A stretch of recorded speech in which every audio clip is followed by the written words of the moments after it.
And we are live. Welcome to the NBA Strategy Show, Wednesday, November 26th, and the final day before Thanksgiving, which I hope you guys have a great Thanksgiving tomorrow. But today, we got an 8-game NBA slate. We're going to break every bit of that down over the next hour as we lead into the NFL Strategy Show coming up next. So hit the like button, subscribe to the channel, hit the notification bell so you know when everything goes live, and follow me on Twitter at Josh Engleman. Very simple. How'd it go for you guys last night? I'm curious. Any success coming out of last night's three-gamer? Shout out to the Lakers, I guess. Luka did go nuts last night. Sure did. Confirmed good at basketball. Luka Doncic. Confirmed very good at basketball. Luka Doncic. John Prince, very close. I hear you. Got a good one tonight. 8 NBA Cup games.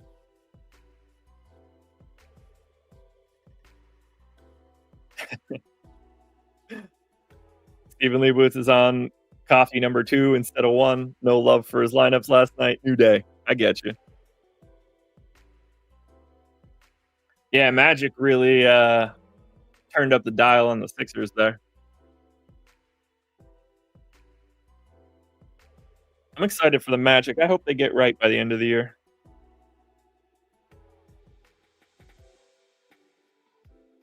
Slater's going slate. Had too much Johnson. Sounds like a personal problem. Had 75% McCollum. You have a crystal ball? Good for you. Good for you. All right, ownership should be close to updating. I triggered it right before we started, so I'll refresh this boom bust tool until it shows up. And once it does, we'll be good to go and get started. I'm going to move through it pretty quickly. Just hit the high level stuff, and we'll explore everything we could possibly find.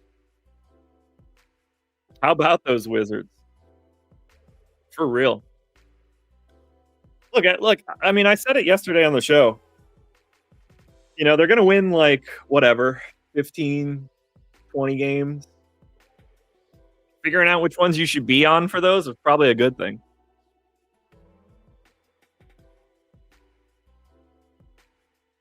But who knows? But yeah, we got a good one tonight. We should have a really nice slate. Other than the fact that I don't love the split. We lean a little late, but that's good. Noah Penda outscored McCain. Noah Penda might be better than McCain. Getting closer, I hope. Let me take a quick peek. This could be a disaster. I don't know. We're good. Okay, ownership should be up in like right now-ish.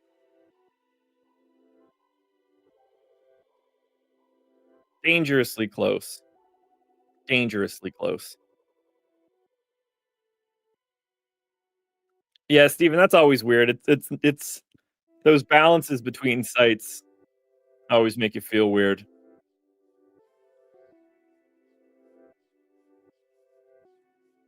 I don't know why I'm not looking at my phone for this update.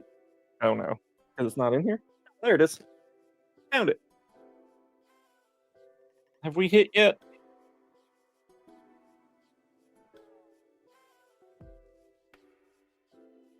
Site notifications, ownership processing complete. Let's go ahead and confirm that. And then we'll start breaking this bad boy down. There it is. Ownership is up. Let's do it. Let's get started. That schedule pulled up. Knicks and Hornets is where we're going to start. We're going to move quick. So be ready. If you're ready, it's happening now. Here we go. Knicks and Hornets. Unsurprisingly, this one looks much better for the Knicks than it does for the Hornets. However, there's not much here that I think we're going to be digging into. Should have Mitchell Robinson back, which moves Towns to more at the 4. We've got Brunson at 9K. We've got Towns at 9,700. Not a ton of ownership here. Out 20 for Brunson, which I think makes some sense. Hard to not like Jalen Brunson against the Hornets. It's the Hornets. And I don't mind Towns, but it kind of falls off after that. I mean, Ryan Kalkbrenner's 4,200. Ryan Kalkbrenner is less expensive than his own backup, which is always interesting. I'd rather probably get to Diabate over Kalkbrenner, but no one's really getting to any part of this. Con Knippel, 6,900, shooting guard only, 6% owned, is probably the piece of this game that jumps out the most for me. I don't love it from a DFS perspective all that much. And as always, like, you can always roster Brunson or Towns. Like, I don't think Josh Hart looks all that great right now because only OG and Landry Shamet out. My focus in this game would be Brunson, who's already getting some love. And then Moussa Diabate and Con Knippel as like GPP pivots. It's a weird game. Like $8,900 LaMelo. I mean, realistically, like, he's going to play 35 minutes some random day that we don't see coming. Could it be today? I don't know. But like, that's the path you're looking for. If we want to talk about this group right now,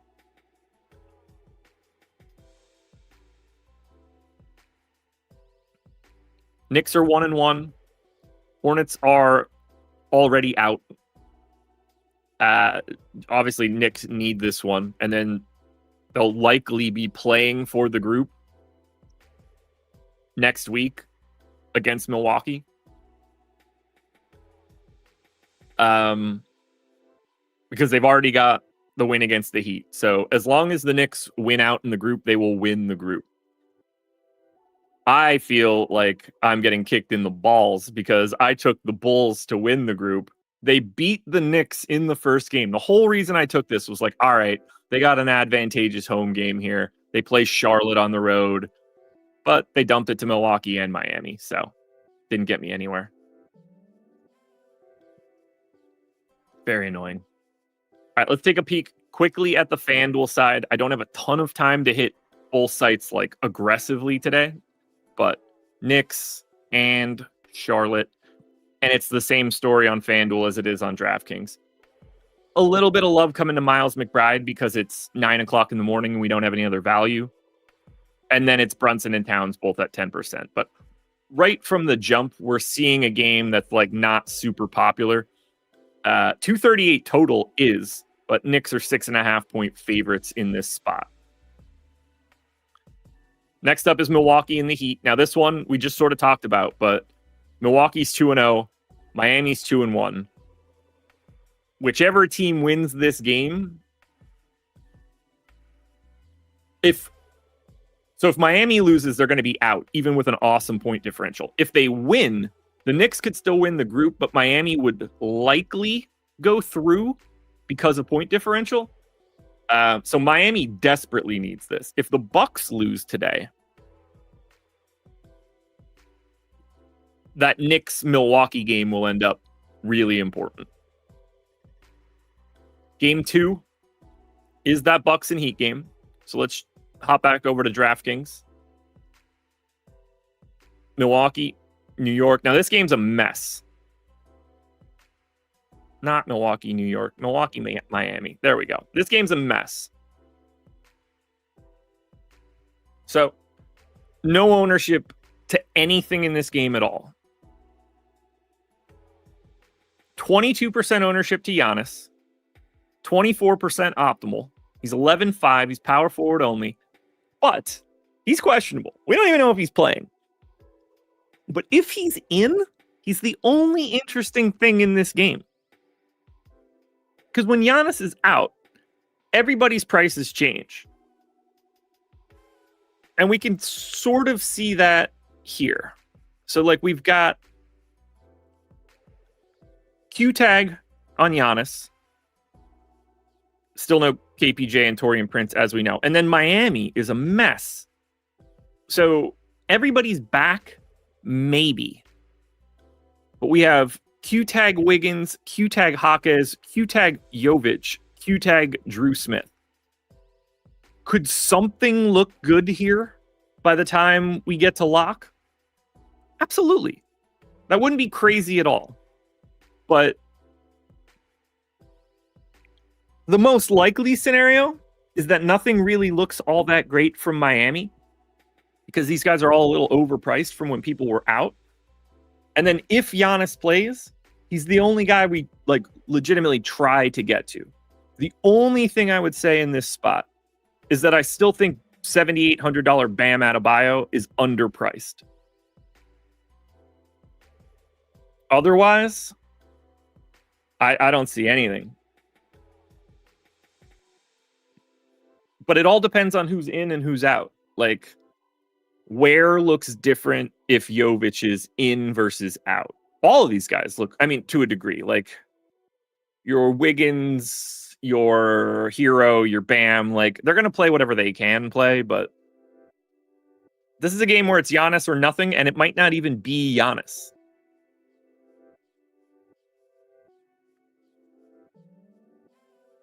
Now, on the FanDuel side, pretty much the same story. However, one slight difference, because it's still Giannis breaking free, 11.5 power forward, not surprising. Ryan Rollins is 15% owned and close to 20% optimal on the FanDuel side. He's cheaper by like $500. He's got the point guard, shooting guard eligibility, and he's still going to be taking a ton of shots and setting people up, even with Giannis here. I mean, obviously the rates come down, but his price tag is fine. As we can see, the rest of this is not all that appealing. Super low optimals, super low ownership. Just not going to be a spot that we're getting to a ton. But the Giannis news will matter, and the 4 or 5 Q tags that we have for Milwaukee will matter. Why was I so choppy there? I don't know. Let's keep it moving. Game number 3 for today. Let's get back to that schedule. We got Pacers Raptors. Raptors are 10-point favorites at home, 234 total. In this group, Pacers are 0-2. They are already eliminated. Toronto is 3-0. They have already clinched the group. So this game doesn't mean anything for Toronto in terms of the group. They win it no matter what. So realistically, this being an NBA Cup game is pretty much irrelevant. Like, neither one of these teams has to treat it any differently. This is just a normal regular season game. And we are getting ownership here. No RJ Barrett, once again. Amazing matchup for Toronto, and you're seeing it in the ownership. Brandon Ingram is 30% owned. I like him quite a bit with RJ Barrett out. I liked him quite a bit with RJ Barrett out 2 days ago. It's no different today. 7,600 shooting guard eligible. Completely agree with the ownership. Quickly, 6,800 point guard only. 20% owned. Just 15% optimal. Clearly looks good. Clearly looks better than he normally would. Maybe a little over-owned. But still a guy you're getting to quite a bit. You can see the ownership is so different in this game than what we were looking at previously. T.J. McConnell at 3,600. Point guard eligibility. 20% owned, 15% optimal.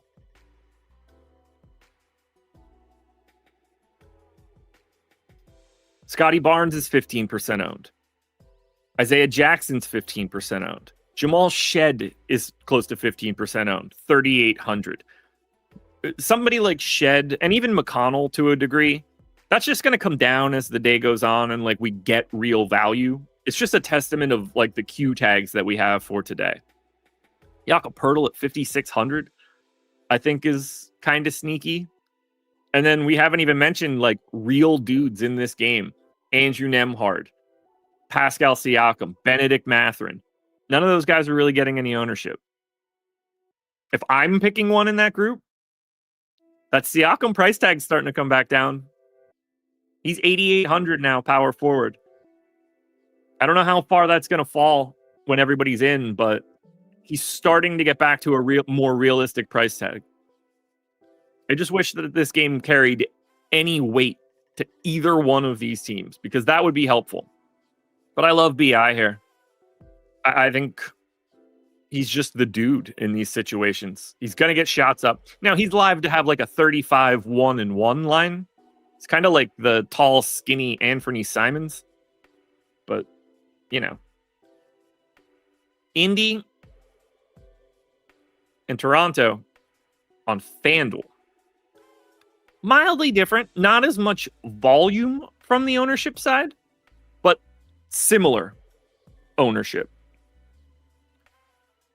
30% owned, 30% optimal for Scotty Barnes. 20% owned, 20% optimal for Ingram. 15 and 10 for Emmanuel Quickly. So on the FanDuel end, you're probably getting to a little bit more Scotty Barnes. On the DraftKings side, you're definitely getting to more Brandon Ingram. But either way, because of RJ Barrett being gone, all three of those guys are infinitely more interesting because their prices still reflect him being in. Kind of falls off after that. And not that there should be a ton of love for Isaiah Jackson on the FanDuel, and that seems crazy. Siakam's price on FanDuel, not all that advantageous. Jakob Poeltl's a lot more expensive, not all that interesting. You're really focusing on the main three dudes from Toronto that do things offensively. And as I look at it, I think Brandon Ingram on FanDuel is underowned. Now, as we're talking about this stuff, you're probably thinking, well, how could I get the projections that you're looking at and this ownership, the boom bust tool, the Sims? Well, you're in luck because we're running Black Friday deals. And you guys can see it on the screen right now. Any weekly or max package, whatever you're looking for a week, all you do is click the link in the description to sign up, use the promo code GRAVY, and you're going to get 50% off. It's that simple. Never easier to get in here. If you're looking for something as a max package or like all access, you can get basically everything you could want for this next week. Are you going to be playing tonight's NBA Cup slate? Well, that'll be helpful with the Sims. You're going to play Thanksgiving football tomorrow? Yeah, that's going to be pretty damn good with the Sims. I mean, I'm looking at a Millie winner right now in the Sims. We've had a few of those so far this NFL season. God willing, we're going to get another one tomorrow. Maybe that's going to be you because you signed up using the promo code GRAVY, the link in the description. Next game up. Guys, thank you for that. I'm glad you appreciate my transition. Pause. Next game up, Minnesota OKC. Thunder, 8.5-point favorites. We don't typically get to see this Oklahoma City team play a team with a pulse, so that's nice. Wolves already have a loss. They lost to Phoenix. So this group is wide open right now, depending on the results of today. Because if the Thunder and the Suns win, they're playing for the group in the final game. This is a massive one. This is real basketball, as real teams as we can get. We haven't had a lot of that for the Thunder because they've just been beating the piss out of everybody. But today, we get a real OKC Minnesota game. I think we can see legitimately big minutes here, if possible. However, the highest owned guy in this game right now is Isaiah Hartenstein at 10%. And it's not even like a negative optimal, like we have leverage, nothing. One guy got to 10 and just barely 10. I think this is like the most interesting GPP game on the slate. Whether it's McDaniels, SGA, Randall, Chet, DiVincenzo, Ant, Gobert. To me, all of these guys are guys I'm very, very interested in large field stuff today. Because this is, on paper, a really competitive game that both of these teams need. Both of them want it from a regular season wins perspective, from an NBA Cup perspective, I think, like, we got to remember, we've seen Shea play like 30 minutes a game for the entire season. You think he can't play 37 minutes today in this game if it's competitive? Like, they're going to take the shackles off of every single one of these dudes in competitive matchups against real teams. I think, at least. So if I can get an unowned Shea, an unowned Randall, an unowned Chet, an unowned Ant, how is this not the game that I want to pivot to? Yeah, Steven, exactly. This game is so much fun if it's close. Like, I get it. It's not these teams are both better defensively. It's not that kind of matchup. 226 total isn't good. I'm not surprised for this data. But I am to me, this is just a fascinating GPP play. I think you guys are probably on the same page with me. Now on the FanDuel end, OKC, Minnesota, very slightly more ownership, but really the same sort of vibe. 15% ownership on Shea, 10 to 15 on Chet and Isaiah Hartenstein. Positive leverage on AJ Mitchell. But again, no real volume here. $7,200 Chet with that power forward eligibility just feels amazing here. I would obviously never mind one bit getting to Shai Gilgeous-Alexander. So that goes without saying. But yeah, give me all of these dudes that are underrepresented here. I mean, Ant on FanDuel. Now, don't get me wrong. 10-1 is a big price. He's shooting guard small forward eligible and 1% owned in an extra competitive game.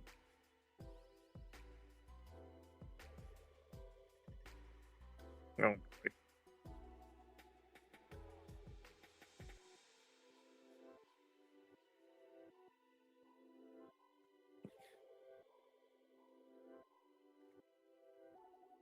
Hit that like button if you haven't done it yet. We're moving pretty good here. What do you guys like in this game?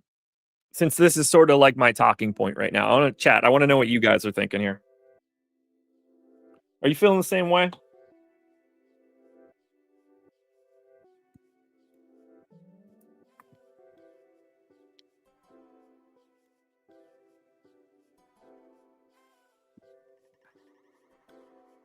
Oh, thought I muted that. Just tossed my microphone into my crotch and then took a Gatorade sip. My bad, guys. Yeah, Black Friday used to be wild. Coach Chris, Ant. Yeah, I get it.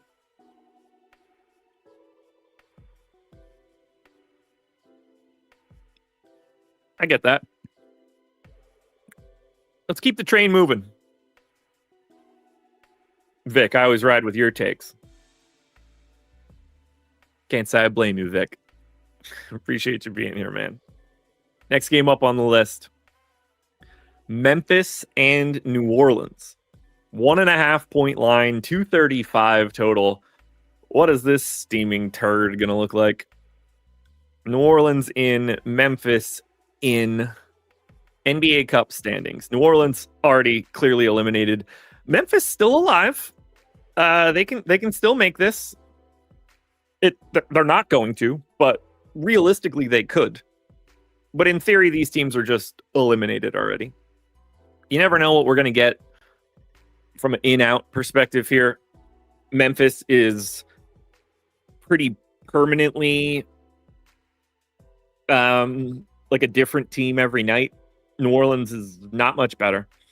But look at the ownership here and tell me how you sift through this. Let me make sure I'm on DraftKings first, because that could realistically be FanDuel. Although based on the positions, I'm pretty confident that I did that. Yeah, all right, we're on DraftKings. So here are the ownership numbers. 10% Derek Queen, 10% Zion, 10% Cam Spencer, 10% Cedric Coward, 10% Santi Aldama, and then, realistically, 10% Trey Murphy, 10% Sadiq Bey, 10% Jeremiah Fierce. 1, 2, 3, 4, 5, 6, 7. That is 8 guys that are all essentially 10% owned. I don't know about you guys, but I find that to be incredibly difficult to deal with.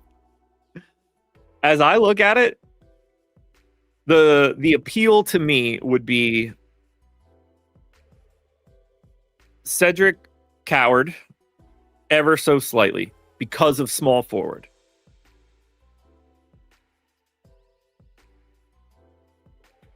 And then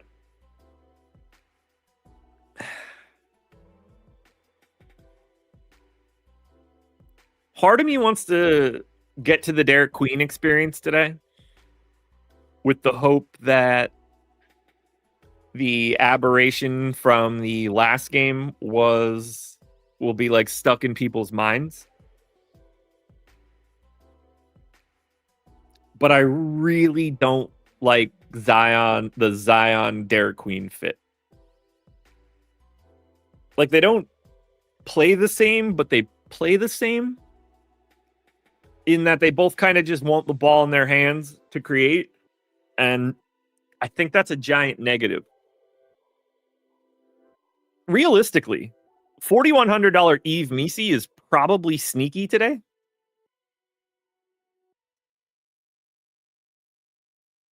But I don't know how you make that choice.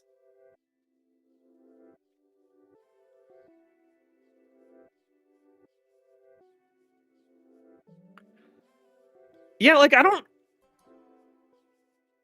Like, Vince Williams is 6,100.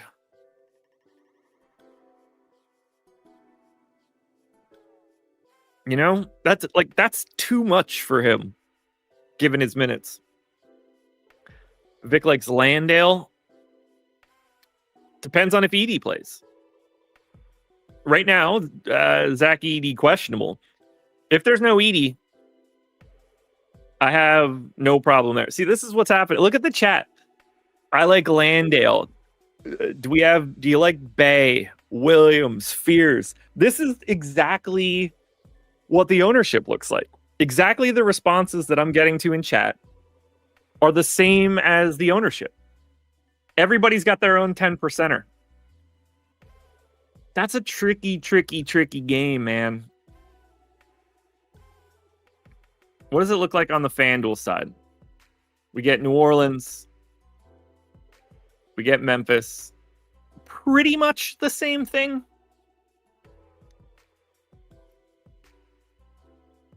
%20 ownership for Coward. Close to 20 for Aldama and Spencer. Then Fears and Jackson, like Jaren Jackson, are around 15. And then you get Queen and Zion around 10. So kind of comparable. Everybody just sort of looks like a hair better here. I mean, $6,600 Aldama is probably the guy that stands out the most to me. If Fears had shooting guard, it might be him.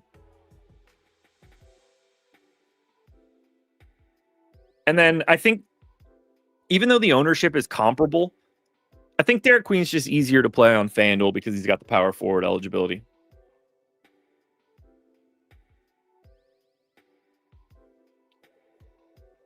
But Queen's going to be fascinating. Is he going to play 12 minutes and it all happens again? Is he going to play 28 like he had been playing? And go right back to what we thought was going to happen 2 days ago? That always feels regular. Yeah, thanks. I'm a big fan. Shout out to my wife for getting me this shirt. Dennis Rodman might be one of like the 5 NBA players she knows ish. So, you know how I told you guys that the promo code was gravy and that you could get the Sims for 50% off? It's not just the Sims. If you want to go to OddsShopper.com and get the Portfolio EV tool, weekly or monthly, you can use that same gravy code to get 50% off and take a market-based approach to beating the books. If you've seen Greg Ehrenberg's bankroll challenge thread, either from last year or this year, that's one mechanism of Portfolio EV, trying to get a lot of volume bets down, small edges, but they add up. I also love it for parlays. We've got parlay generators. where you can find the positive EV legs at your sports book, maybe attach that to a boost. And this can get you some parlays that are positive EV. There's going to be like 10, 20, 30% boosts on all of these sports books.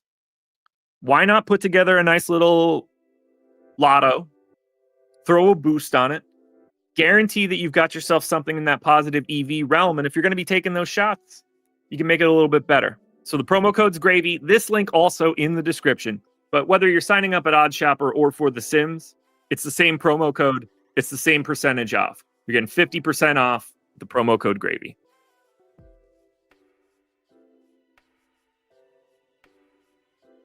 Here we go. Next one up on the docket. Houston and Golden State. Now, this could have been a much more fun game from a real basketball perspective. 224 total is tricky.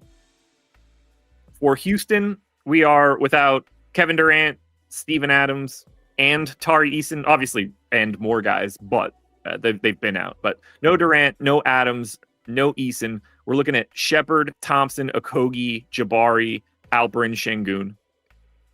On the Golden State end, Draymond's probable. Still no Kuminga. No Al Horford for today. So as we hop back over to DraftKings, into the boom bust tool at Stokastic.com, we pull up Houston and Golden State. There's some love here because of these injuries. Now, do I like this? Sorta.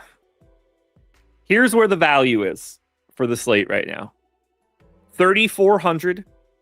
Shooting guard, small forward eligible Gary Payton is 30% owned. A little bit negative leverage, but amazing position, amazing price. Both of those things makes sense. Slightly shorthanded Golden State and a little bit more Gary Payton. Clint Capella, flat 3K, center only, 28% owned. We do not have the backup center or starting center, depending on the day, in Steven Adams. Tari Eason, another guy that can get that love. So Clint Capella, you would expect, is going to play the backup center run to Şengün. Will they play alongside of each other? Probably. Can't see why they wouldn't if you're willing to do it with Adams. Flat 3K is very interesting. Şengün is 20% owned here. Very hard for me to not want to get to this dude. Obviously, a Draymond matchup isn't fun, but when Horford's not there, they're kind of out of dudes that can do this. Şengün can go through Quentin Post. After that, we're kind of done. I love Şengün. CZW, it's not my birthday's in February. Amin Thompson, Josh Okogie, Reed Shepherd, a 3-pack of Heat dudes, all around like 15-ish% owned. And then very little coming in elsewhere. No love to Butler. No love to Curry. No love to Draymond. And I don't think that's all that crazy. These aren't great spots, especially for Steph. You know, I can make a case that I kind of like it for Butler more. Just like getting some crap in the mid-range and it going. If it's a Steph day, he's going to be hitting 35-footers against this team, which is clearly likely. I like Amin Thompson here a lot. The fact that he's point guard only is pretty damn annoying. Like, we're talking about a guy that plays 4 different positions. If any, like, is Reed Shepherd has 2, Jabari Smith has 2, but Amin Thompson's just the point guard. Make it make sense. I think he's interesting, though, at 8,200. I like this spot. Typically, the Golden State Warriors turn the ball over a lot. I actually don't know if that's the case right now, but I'm going to assume that it is. Let's find out. Turnover rate. Yeah, they have the 5th highest turnover rate in the league. I think that plays pretty well into wanting to get to Amin Thompson. Now, right now we have him negatively leveraged, but 8,200 for Thompson, that's a spot I'm cool with. And then, like, I don't, because of their current roster situation, I like Okogie and Shepard and Smith. I don't like too much else. But if I'm looking at this game, my first thought is like, can I get to Şengün and Amin Thompson as much as I can? Great. We'll see what Gary Payton and Clint Capella look like 8 hours from now.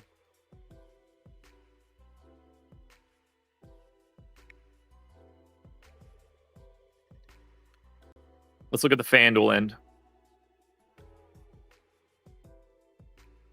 Golden State, Houston. Now, this is sort of more in line with like how I want to play it on DraftKings. Negative leverage a good thing? Is that a question, or you're telling me that it is? If it's a question, then realistically, it's not a good thing or a bad thing. It's just a thing you kind of want to be aware of. If you're telling me it's a good thing, I'd love to hear that. But it's not a bad thing. Okay, it's a question. Gotcha. It's just sort of it's more of an indicator of like what you should be doing in the rest of your lineup. The easiest way to describe it would be like this. Let's say we have two separate players, and this is going to be very, very minimal. We're talking about like fringe stuff. Assume we have a player that's plus 15 in leverage, and we have a player that's minus 15 in leverage. Neither one of those things really matters in the grand scheme of things, because any one individual spot isn't all that important. So if you have, like, let's say you want to use the positive 15% leverage guy.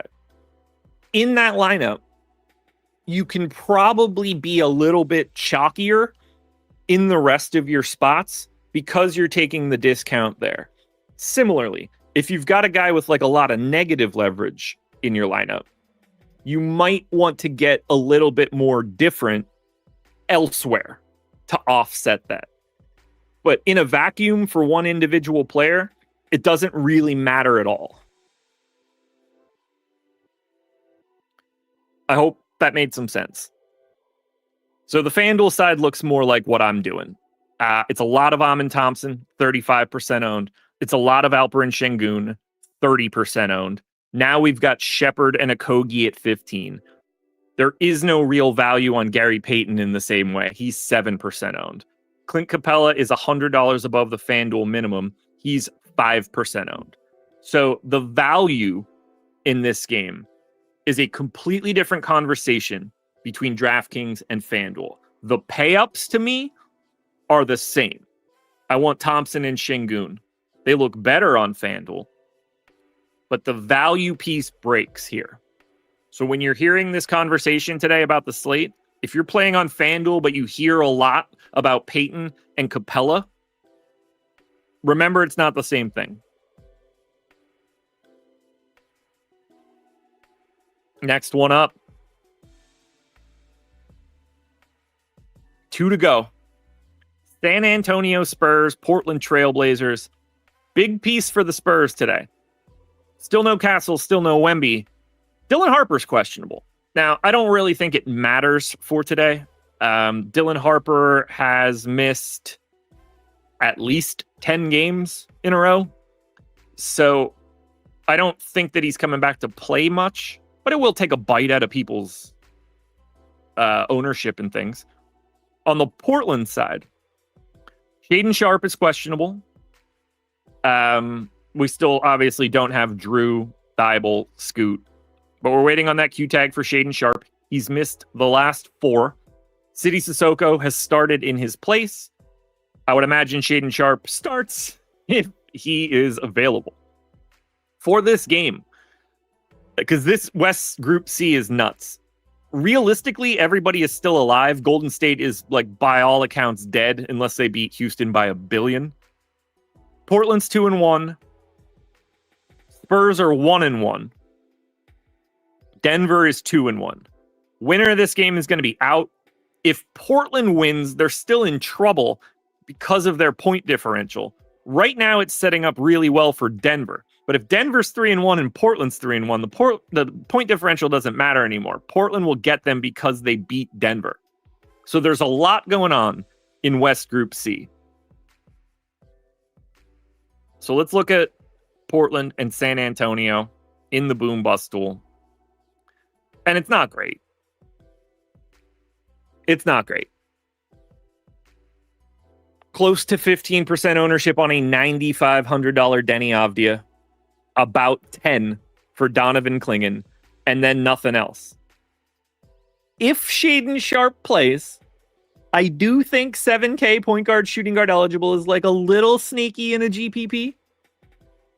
I don't know why you go to anything else here. Like, no one's looking at this and thinking like, I definitely want to get Harrison Barnes, Julian Champagnie, and or Keldon Johnson. Luke Cornett's 5,300. I don't really see it. You know, Jeremy Grant, if Sharp is out, maybe. Like, I don't have a ton of interest in playing this $9,500 Denny Avdia today. I don't know how you guys feel. This just isn't a game I like. Like, think about this. I haven't even said De'Aaron Fox's name. 9,300, point guard eligible, 1% owned. I just don't see it. It's a very not good game for DFS tonight. San Antonio and Portland on FanDuel, mostly the same deal. Slightly different, but mostly the same deal. Apologies, you're going to see Sacramento names in there. Don't look at Precious. We'll get there eventually. It's the same 20%-ish ownership for Denny, which scares me. It's Barnes there at 15. It's Vassell. It's Keldon Johnson. I just don't get it. Thoughts on Monk at 4,400? We'll get there, but like, not interested, really. I mean, he's 10% owned. He's going to play like 24 minutes. You hope he makes his shots. They don't seem to like him. But this looks a lot like the Memphis-New Orleans game. Like, yeah, you're going to get to pieces of Denny, Barnes, Vassell, Johnson, Champagnie, Cornette, Fox, Grant, Clingan, I guess, Sharp on DraftKings. None of them look like priorities. None of them. They're just like last guy in. Oh, he's going to play? Cool. That works. Final game of today's slate. We got Phoenix and Sacramento. Suns are 4.5 point favorites, 233 total. On the Phoenix side, still no Grayson Allen, still no Jalen Green, still no Ryan Dunn, who's missed the last 2 games. For Sacramento, Q tag on Dennis Schroeder. We know that we don't have Domantas Sabonis. We're looking at a starting lineup of Westbrook, Levine, DeRozan, Murray, and Eubanks. So as we close this out with Sacramento and Phoenix, we do get some ownership here. I don't love it, but we'll talk through it.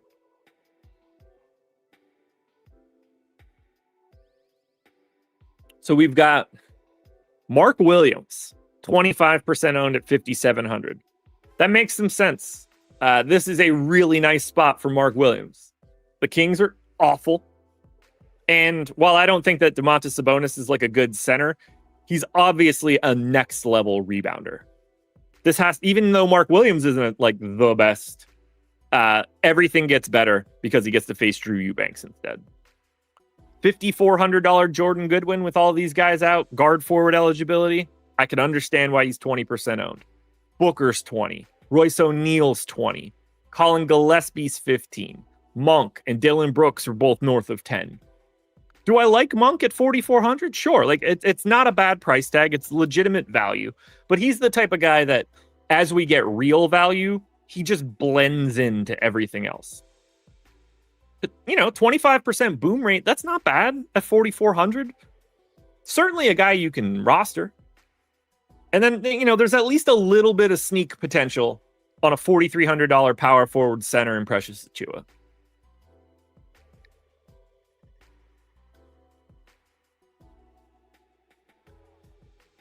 Good positive leverage on Malik Monk, though. Keep an eye on it. I just think ultimately it's Monk will just sort of like blend in and disappear as we get more news throughout the slate. The final side of this one, FanDuel end. Phoenix is in. Sacramento is in. And now is where we're getting to massive, massive ownership. What a way to go out. 50% ownership to Jordan Goodwin at 4,700. Dude is wildly underpriced. Deserves every bit of that ownership. Now, we only have him at 40% optimal, but the point stands. One of, if not the best plays on FanDuel today. 30% ownership to Royce O'Neal. 30% ownership to Colin Gillespie. Close to 30 on Devin Booker. 25 more on Dylan Brooks. The FanDuel side of this one is Phoenix, Phoenix, Phoenix. And I get it. 8,900 for Booker is a really nice price tag. No reason Dylan Brooks with that flexibility can't look great. Gillespie, 5,800 feels a little scary if I'm being honest.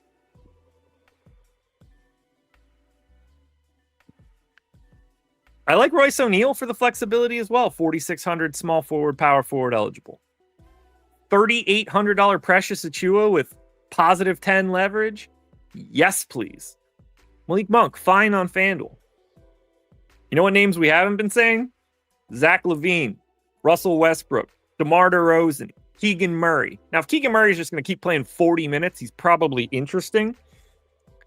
But this game appears to be all things Suns. Speaking of, because we looked at it. Kings are 0-2. Suns are 2-0. If the Suns maintain this dub, they've got OKC next week. That'll be very interesting. Minnesota also still has OKC, but that's today. So that outcome will be very interesting for the Phoenix Suns. The Suns need the dub. But that is our slate for today, everybody. And don't forget, we have plenty of content to come through the rest of this day. Whether that's the deeper dive, live before lock later tonight. We've got the NFL strategy show coming up next. Don't want to miss that one. Lots of content on this final Wednesday before we lead into Turkey Day tomorrow.